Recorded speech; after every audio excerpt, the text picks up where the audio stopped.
Hi hello ನಮಸ್ತೆ ಸ್ನೇಹಿತರೆ. ನೀವು ನೋಡ್ತಾ ಇದ್ರೆ ಕರಿಯರ್ ಬೂಸ್ಟರ್ ಕನ್ನಡ ಯೂಟ್ಯೂಬ್ ಚಾನಲನ್ನು. ಸ್ನೇಹಿತರೆ, ಎಲ್ಲರೂ ಹೇಗಿದ್ದೀರಾ? ಎಲ್ಲರೂ ಕ್ಷೇಮವಾಗಿದ್ದೀರಿ ಅಂತ ನಾನು ಭಾವಿಸ್ತೇನೆ.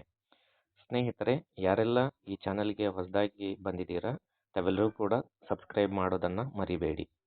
ಹಾಗೆಯೇ ಈ ವಿಡಿಯೋ ತಮಗೆ ಇಷ್ಟ ಆಗಿದ್ದರೆ ಲೈಕ್ ಮಾಡಿ, ಶೇರ್ ಮಾಡಿ, ಹಾಗೆಯೇ ಕಮೆಂಟ್ ಮಾಡೋದನ್ನು ಸಹ ಮರಿಬೇಡಿ. ಸ್ನೇಹಿತರೆ, ಇಂದು ದಿನಾಂಕ 18/9/2025 KPSC ಇಂದ ಒಂದು ಬಿಗ್ ಅಪ್ಡೇಟ್ ಬಂದಿದೆ. ಏನು ಅದು ಪತ್ರಿಕಾ ಪ್ರಕಟಣೆ ಅಂತ ಹೇಳಿದರೆ, ಆ ಪತ್ರಿಕಾ ಪ್ರಕಟಣೆಗೆ ಸಂಬಂಧಪಟ್ಟಂತೆ KPSC ಒಂದು ಮಹತ್ತರವಾದ ಒಂದು ಇತ್ತೀಚೆಗೆ ನಡೆದಂತಹ ನೇಮಕಾತಿಗೆ ಸಂಬಂಧಪಟ್ಟಂತಹ ಅಧಿಸೂಚನೆಗಳನ್ನು ರದ್ದುಗೊಳಿಸುವ ಸಂಬಂಧ ಇತ್ತೀಚೆಗೆ ಕರ್ನಾಟಕ ರಾಜ್ಯ ಸರ್ಕಾರವು ಒಂದು ಆದೇಶನ ಹೊರಡಿಸಿತ್ತು.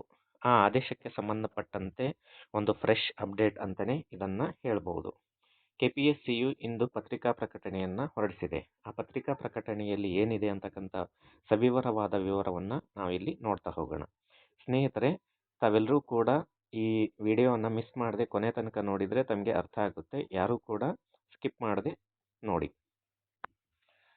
ತಾವು ಇಲ್ಲಿ ನೋಡ್ತಾ ಇರ್ಬೋದು, ಆಯೋಗದ ಅಧಿಸೂಚನೆ ಸಂಖ್ಯೆ PSC 1RTB 3/2024 ದಿನಾಂಕ 20/9/2024 ಮತ್ತು ತಿದ್ದುಪಡಿ ಅಧಿಸೂಚನೆ ದಿನಾಂಕ 31/12/2024 ಅನ್ವಯ ಉಳಿಕೆ ಮೂಲ ವೃಂದದಡಿ ಅಧಿಸೂಚಿಸಲಾಗಿದ್ದ, ಅಂದರೆ ಈಗಾಗಲೇ 2 ಅಧಿಸೂಚನೆ, ಅಂದರೆ ಪ್ರಮುಖವಾದ ಒಂದು ಅಧಿಸೂಚನೆಯ ಜೊತೆಗೆ ತಿದ್ದುಪಡಿ ಅಧಿಸೂಚನೆಯನ್ನು ಸಹ ಈಗಾಗಲೇ ಉಳಿಕೆ ಮೂಲ, ಅಂದರೆ ಕಲ್ಯಾಣ ಕರ್ನಾಟಕೇತರ ವೃಂದದಡಿ ಅಧಿಸೂಚಿಸಲಾಗಿದ್ದ ಕೃಷಿ ಇಲಾಖೆಯಲ್ಲಿನ ಕೃಷಿ ಅಧಿಕಾರಿ ಹುದ್ದೆಗಳು, ಅಂದರೆ ಟೋಟಲ್ 86 ಕೃಷಿ ಅಧಿಕಾರಿ ಹುದ್ದೆಗಳು, ಹಾಗೆಯೇ ಅದರ ಜೊತೆಗೆ ಸಹಾಯಕ ಕೃಷಿ ಅಧಿಕಾರಿಯ 586 ಹುದ್ದೆಗಳು, ಒಟ್ಟಾಗಿ ಹೆಚ್ಚು ಕಡಿಮೆ 700 ಆಸುಪಾಸಿನ ಹುದ್ದೆಗಳು ಕೃಷಿ ಇಲಾಖೆಯಲ್ಲಿ ಖಾಲಿ ಇರ್ತಕ್ಕಂತಹ ಹುದ್ದೆಗಳಿಗೆ ದಿನಾಂಕ 27/9/2025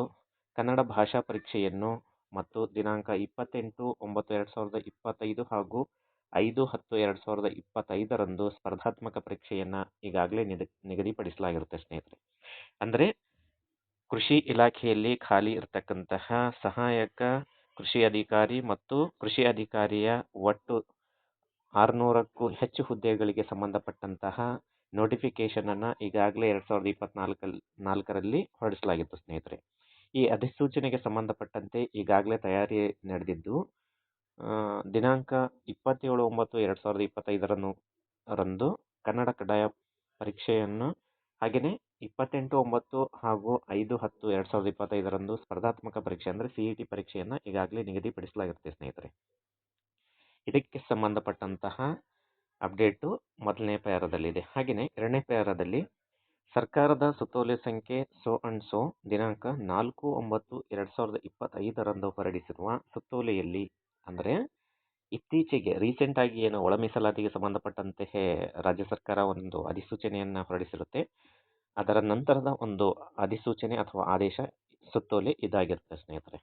ದಿನಾಂಕ 4/9/2025 ಹೊರಡಿಸಿರುವ ಸುತ್ತೋಲೆಯಲ್ಲಿ ದಿನಾಂಕ 28/10/2024 ಈ ಹಿಂದೆ ನೇರ ನೇಮಕಾತಿಗಾಗಿ ಅಧಿಸೂಚನೆ ಹೊರಡಿಸಿ ದಿನಾಂಕ 28/10/2024 ನಂತರ ಸರ್ಕಾರದ ಯಾವುದೇ ಇಲಾಖೆ, ನಿಗಮ ಮಂಡಳಿ, ಸ್ವಾಯತ್ತ ಸಂಸ್ಥೆಗಳ ಹುದ್ದೆಗಳಿಗೆ ನೇರ ನೇಮಕಾತಿಗಾಗಿ ಸಂಬಂಧಿಸಿದ ನೇಮಕಾತಿ ಪ್ರಾಧಿಕಾರಗಳು, ಅಂದರೆ ದಿನಾಂಕ 28/10/2024 ಈ ಕಟ್ ಆಫ್ ಡೇಟ್ ಏನಿದೆಯಲ್ಲ, ಇದರ ಈ ಹಿಂದೆ, ಅಂದರೆ 28/10/2024 ಹಿಂದೆ ನೇರ ನೇಮಕಾತಿಗಾಗಿ ಅಧಿಸೂಚನೆಯನ್ನು ಹೊರಡಿಸಲಾಗಿರತಕ್ಕಂತಹ ಹಾಗೂ ದಿನಾಂಕ 28/10/2024 ನಂತರ ಸರ್ಕಾರದ ಯಾವುದೇ ಇಲಾಖೆ, ನಿಗಮ ಮಂಡಳಿ, ಸ್ವಾಯತ್ತ ಸಂಸ್ಥೆಗಳಿಂದ ಯಾವುದೇ ನೇರ ನೇಮಕಾತಿಗೆ ಸಂಬಂಧಪಟ್ಟಂತಹ ಹುದ್ದೆಗಳಿಗೆ ಸಂಬಂಧಪಟ್ಟಂತಹ ಅಧಿಸೂಚನೆಯನ್ನು ನೇಮಕಾತಿ ಪ್ರಾಧಿಕಾರಗಳು, ಅಂದರೆ KPSC ಆಗಿರ್ಬೋದು, ಹಾಗೆಯೇ KEA ಆಗಿರ್ಬೋದು, ಹಾಗೆಯೇ ಸ್ಕೂಲ್ ಎಜುಕೇಷನ್ನ CAC ಅಂದರೆ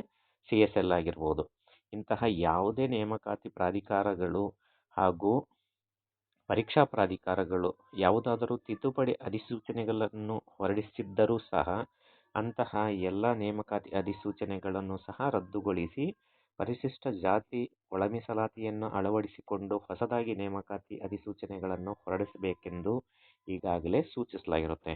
ಅಂದರೆ ದಿನಾಂಕ 4/9/2025 ಏನು ಸರ್ಕಾರ ಸುತ್ತೋಲೆಯನ್ನು ಹೊರಡಿಸಿರುತ್ತೆ, ಆ ಸುತ್ತೋಲೆಯಲ್ಲಿ 28/10/2024 ನಂತರ ಅಧಿಸೂಚಿಸಲಾಗಿದ್ದ ಎಲ್ಲ ಹುದ್ದೆಗಳನ್ನು ರದ್ದು ಮಾಡಿಬಿಟ್ಟು ಪರಿಶಿಷ್ಟ ಜಾತಿಗೆ ಸಂಬಂಧಪಟ್ಟಂಥ ಒಳ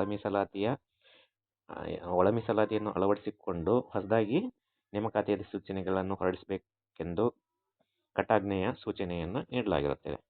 ಇದಕ್ಕೆ ತತ್ಸಂಬಂಧವೆಂಬಂತೆ KPSCಯಿಂದ ಒಂದು ಪತ್ರಿಕಾ ಪ್ರಕಟಣೆಯನ್ನು ಹೊರಡಿಸಲಾಗಿರುತ್ತೆ. ಅದರಲ್ಲಿ ಮುಖ್ಯವಾದ ವಿಷಯ ಅಂತ ಹೇಳಿದರೆ, ಆದ್ದರಿಂದ ಸದರಿ ಕೃಷಿ ಅಧಿಕಾರಿ ಹಾಗೂ ಸಹಾಯಕ ಕೃಷಿ ಅಧಿಕಾರಿ ಹುದ್ದೆಗಳ ಅಧಿಸೂಚನೆಗಳನ್ನು ರದ್ದುಪಡಿಸಿ ಪರಿಶಿಷ್ಟ ಜಾತಿ ಒಳ ಮೀಸಲಾತಿಯನ್ನು ಅಳವಡಿಸಿಕೊಂಡು ಹೊಸದಾಗಿ ಅಧಿಸೂಚನೆಗಳನ್ನು ಹೊರಡಿಸಬೇಕಾಗಿದ್ದು, ದಿನಾಂಕ 27/9/2025 ನಿಗದಿಪಡಿಸಲಾಗಿದ್ದ ಕನ್ನಡ ಭಾಷಾ ಪರೀಕ್ಷೆ ಹಾಗೆಯೇ ದಿನಾಂಕ 28/9/2025 ಹಾಗೂ 5/10/2025 ನಿಗದಿಪಡಿಸಲಾಗಿದ್ದ KPSCಯ ಸ್ಪರ್ಧಾತ್ಮಕ ಪರೀಕ್ಷೆಗಳನ್ನು ರದ್ದುಗೊಳಿಸಿ ಆದೇಶಿಸಲಾಗಿರುತ್ತೆ. ಸ್ನೇಹಿತರೆ, ನೋಡಿದ್ರಲ್ಲ, ಕಾರ್ಯದರ್ಶಿಗಳು ಕರ್ನಾಟಕ ಲೋಕಸೇವಾ ಆಯೋಗ ಇವರು ಹಿಂದೆ ಈ ಅಗ್ರಿಕಲ್ಚರ್ ಆಫೀಸರ್ ಹಾಗೆಯೇ ಅಸಿಸ್ಟೆಂಟ್ ಅಗ್ರಿಕಲ್ಚರ್ ಆಫೀಸರ್ಗೆ ಸಂಬಂಧಪಟ್ಟಂತಹ 600ಕ್ಕೂ ಹೆಚ್ಚು ಹುದ್ದೆಗಳನ್ನು ರದ್ದುಗೊಳಿಸಿ